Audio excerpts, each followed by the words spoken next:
Hello friends, this episode is about a very important aspect of yoga, that is Kundalini Yoga, also called Kundalini Yoga. Actually, the whole yoga is about the regulation of our psychic energy. And it is misconception that yoga is confined to various asanas, postures. But beneath this asanas and posture is the philosophy of regulating our psychic energy. These asanas, postures, they are actually beginning, while the destination is of yoga, of the connection of this psychic energy with the higher energies. So, yoga in one sense is about regulation, about making proper use of our psychic energy. And the problem with our word is that we give least importance to our psychic energy. Because of overemphasis on science, we are concerned with the material energy, not with the psychic energy. And we don't even realize that how important this psychic energy is. I give you one example that if any person gets a nightmare, then that person remains disturbed for 1 or 2 days. Just a bad thought can spoil your whole day. And just a good thought and the decision based on that good thought can change your life. This is the importance of psychic energy. And Kundalini Yoga is important because of it enables us to make proper use of our psychic energy. Osho says that our all misery is due to the conflict of energies within us. And our blissfulness, our happiness is all about harmonizing those energies. So Kundalini Yoga is that important. If you want to lead a blissful and happy life, then you need to harmonize your psychic energy. They should not be in conflict with each other. For this, I am referring to this book of Osho. Title of the book is Psychology of the Esoteric. And the subtitle is Insights into Energy and Consciousness. Esoteric is basically a kind of a person who can see the invisible things, who can deal with the invisible energies of life. All Sufis, they are termed to be esoteric. And this is a very important book of Osho. And in this book, there is one chapter about Kundalini Yoga. And Osho defines it, Kundalini Yoga, as returning to the roots. The first line of the chapter is that existence is energy. It means that Osho wants to say that our existence is mostly confined to unmanifested, invisible things, that it is a form of energy.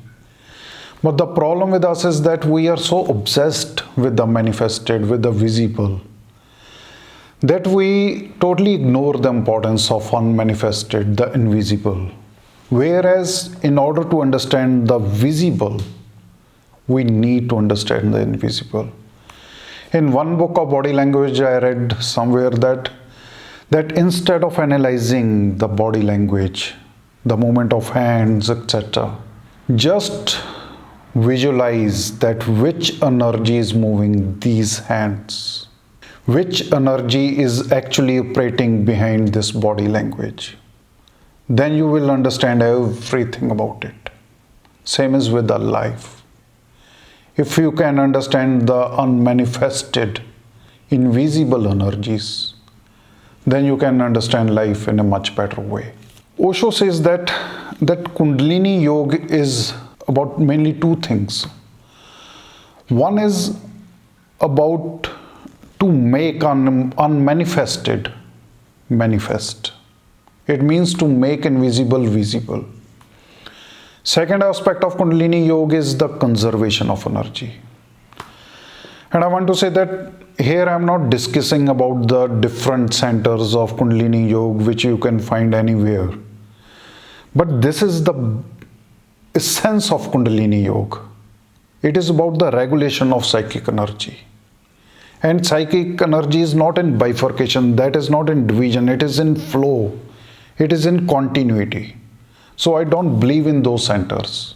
And the first aspect of Osho about Kundalini Yoga is that it is about to manifest the unmanifested.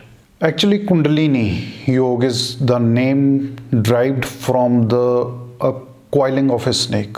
According to Kundalini Yoga, that we have the energies which are lying dormant in us. And these energies are our possibilities. Possibilities in the sense that they can become our potentials, but they are not. These are only possibilities. So in that sense, Kundalini Yoga is a kind of a journey from possibility to actuality, from possibility to potentiality. Like a snake is coiled, lying dormant. We need to activate that snake so that it can come into its own vibrance, its own activity. In the same way, we have to activate those dormant energies lying within us. I read somewhere that these are latent energies. These are called latent energies.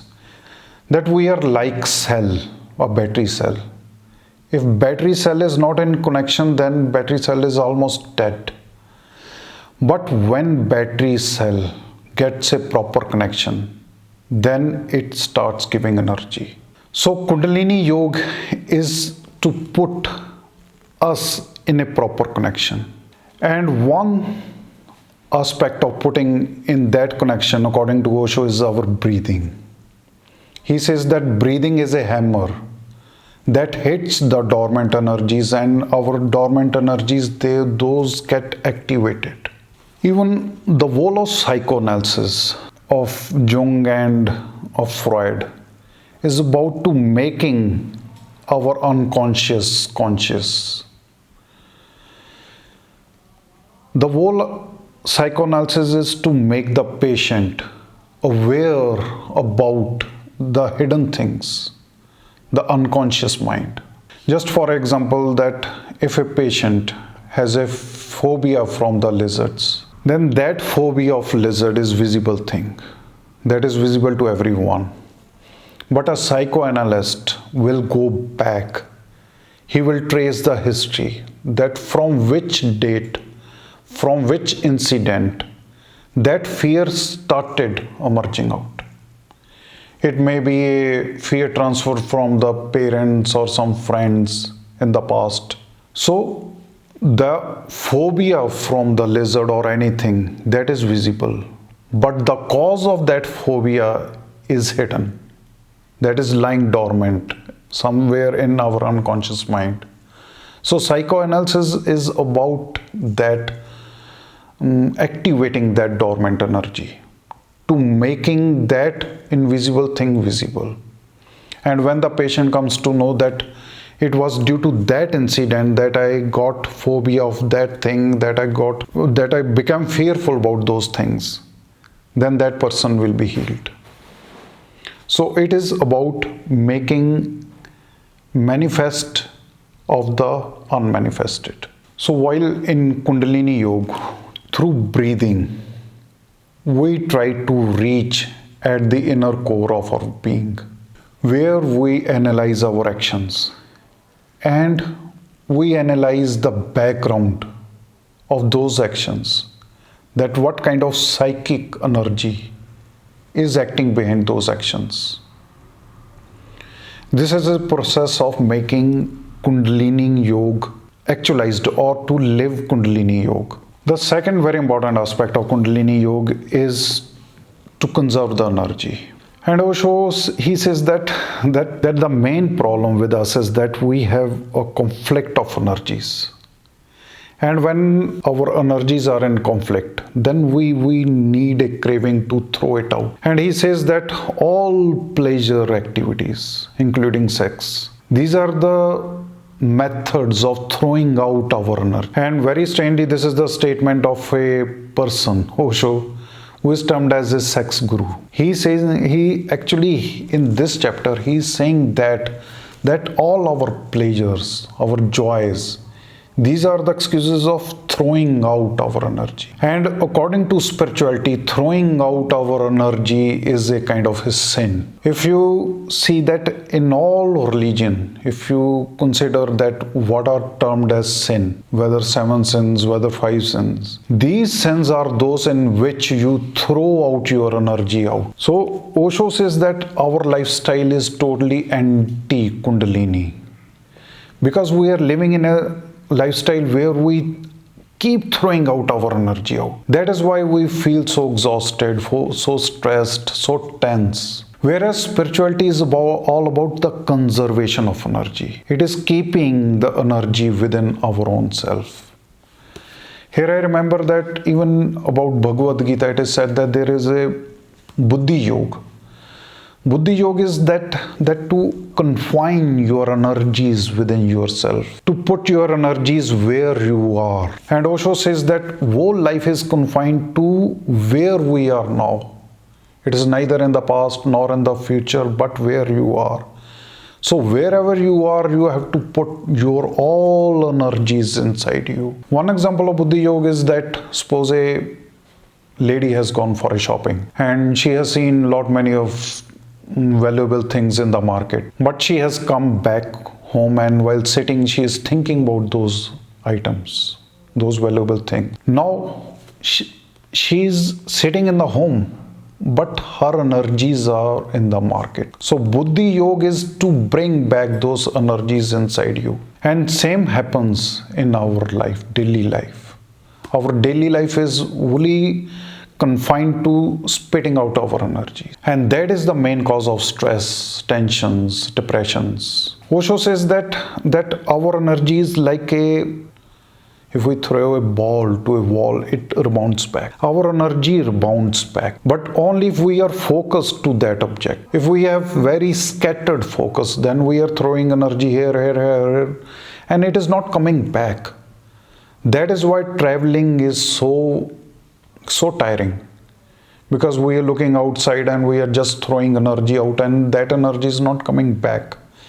And Osho says that he could read for 12 hours continuously, because he says that he used to be so focused that if the energy is going into the book, then that energy is going back. I have seen many person who really relish the flowers. They are so one with the flower. There is a complete harmonious exchange of energy between that person and a flower, and that activity is not a tiring thing. Rather, that is very blissful thing. So conservation of energy is that important.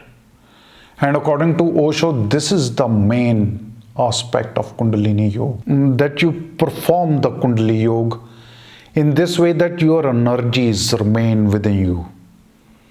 If you need to throw it out, then throw it out in a very focused manner so that the energy rebounds back to you. That is the most essential thing for our health.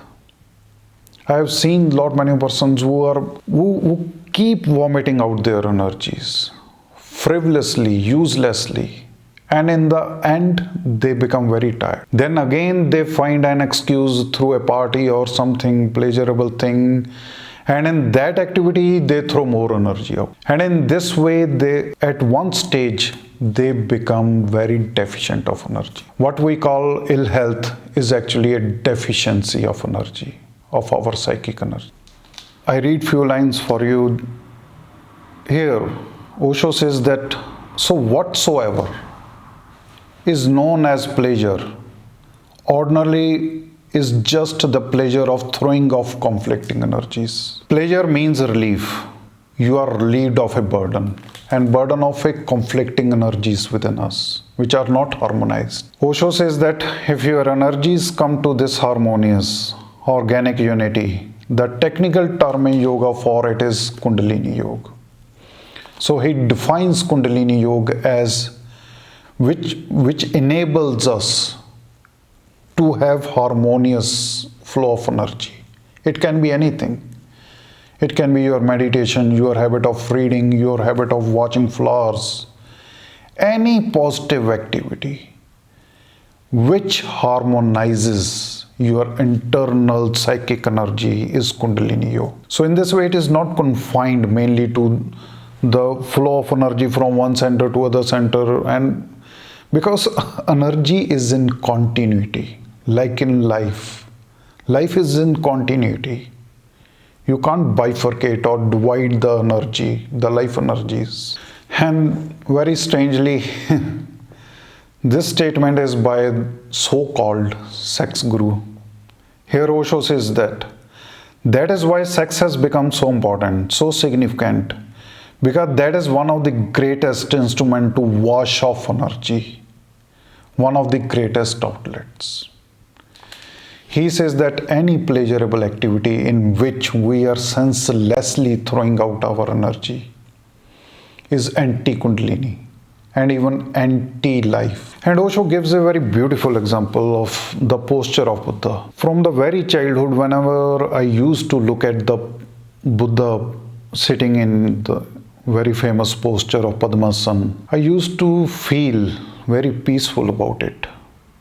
I think you must have also realized this kind of feeling of peacefulness while looking at the posture of Buddha. Osho says that in that posture of Buddha, there is a complete conservation of energy.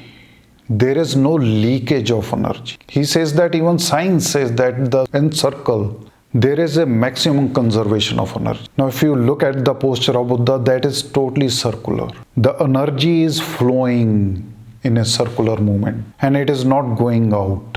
It is not being thrown out. That is why the Buddha looks so peaceful. So if we need to attain that peacefulness, that bliss, then we have to understand the nature and flow of psychic energy. And whatever way helps you to keep that energy regulated or in harmony, that is a Kundalini Yoga for you. With these words, I conclude this episode here. Thank you.